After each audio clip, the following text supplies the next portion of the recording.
Pessoal, tudo bom com vocês aí? Espero que todos estejam bem.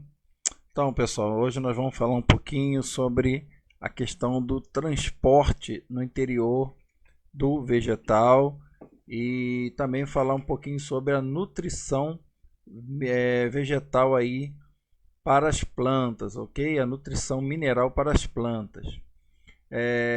Lembrando que as plantas, elas, embora realizam o processo de fotossíntese, elas vão estar precisando de obter alguns nutrientes de forma mineral aí do solo, ok? Então essa parte compreende a fisiologia vegetal, que inclui a nutrição vegetal, crescimento, a ação de hormônios e a floração. Entre esses nutrientes você vai estar presente os macronutrientes e os micronutrientes, ok? Esses macro e micronutrientes são necessários para a planta. Então deixo aqui alguns exemplos de macro e micronutrientes. Mais uma vez aí essa questão dos macro e micronutrientes. Caso o solo não tenha quantidades adequadas, ele precisa ter uma correção se você assim desejar plantar naquele ambiente, ok? Então, muitas vezes é adicionado aí adubo, né? Ou adubo orgânico ou adubação química para restabelecer aí um equilíbrio desses macro e micronutrientes em um solo, ok?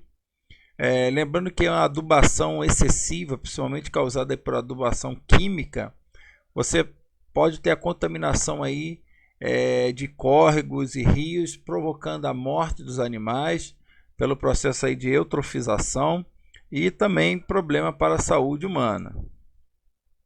Bom, um tópico interessante aí é o transporte de substâncias, ou seja, desses minerais no vegetal. Então vamos lá, o transporte de substâncias, ele se faz aí. É interessante pensar em duas situações.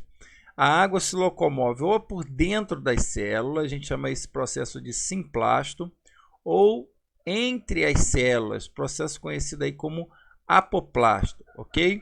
Ou simplasto ou apoplasto. Lembrando que os vasos de condução vão ser os vasos conhecidos como vaso do xilema. O xilema leva a seiva bruta, ou seja, a água e os sais minerais, ok? Bom, a condução da seiva bruta ocorre também pela pressão positiva da raiz, impulsionando a água, uma vez que a raiz, ela, pelos pelos absorventes, ela absorve a água do meio e conduz aí para o interior do vegetal.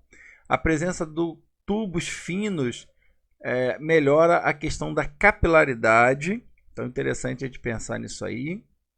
Então, condução da seiva bruta, pressão positiva da raiz, a capilaridade, ou seja, tubos finíssimos, a água tem condições de subir. E por fim, a teoria da tensão-coesão. Caros alunos, eu quero que vocês prestem bem atenção nessa teoria da tensão-coesão, leiam sobre isso, que isso aqui é tema de prova, ok? Então, o que a teoria fala?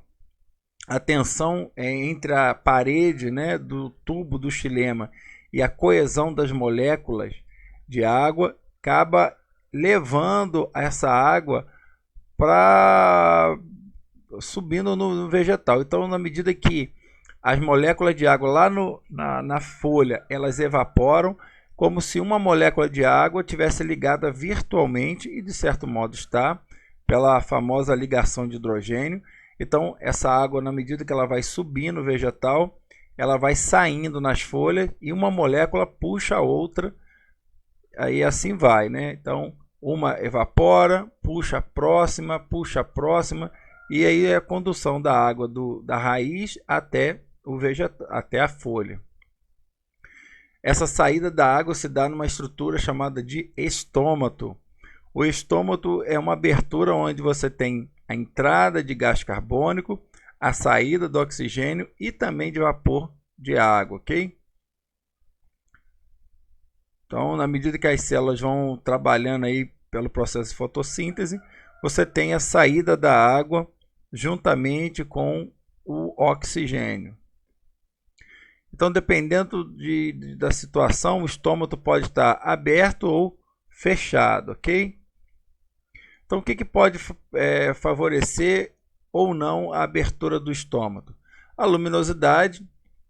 Então, durante o dia, o estômago está aberto, funcional, né? Baixa concentração de CO2, eles estão abrem, e altas concentrações eles se fecham. Então, é interessante pensar nisso aí. Ela tem um limite também para o trabalho da fotossíntese e a disponibilidade de água. Pouca água no solo, o estômago fecha.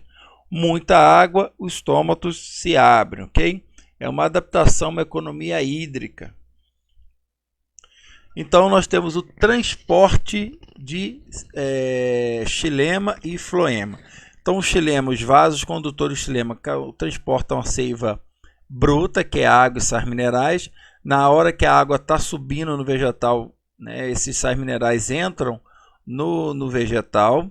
E o transporte, chamado transporte ou fluxo de massa, onde a sacarose ou açúcar é fabricado na folha e fica armazenado lá por um período. É tanta glicose ou sacarose que os vasos do floema conduzem agora por uma diferença aí de quantidade mesmo de matéria, né? Uma diferença de concentração do mais concentrado para o menos concentrado. Então você tem a raiz como um dreno e as folhas aí como uma fonte, ok? E do mais para o menos, essa teoria do fluxo de massa, onde está mais concentrado, manda para o menos concentrado. E assim, a glicose, né, convertida então em sacarose, é armazenada na raiz. Então, o movimento aí, tanto do xilema conduzindo a seiva bruta, quanto do floema conduzindo a seiva elaborada, nós vamos ter aí esse fluxo acontecendo no vegetal, ok? Pessoal, então é essa parte de transporte aí. Forte abraço a todos e valeu!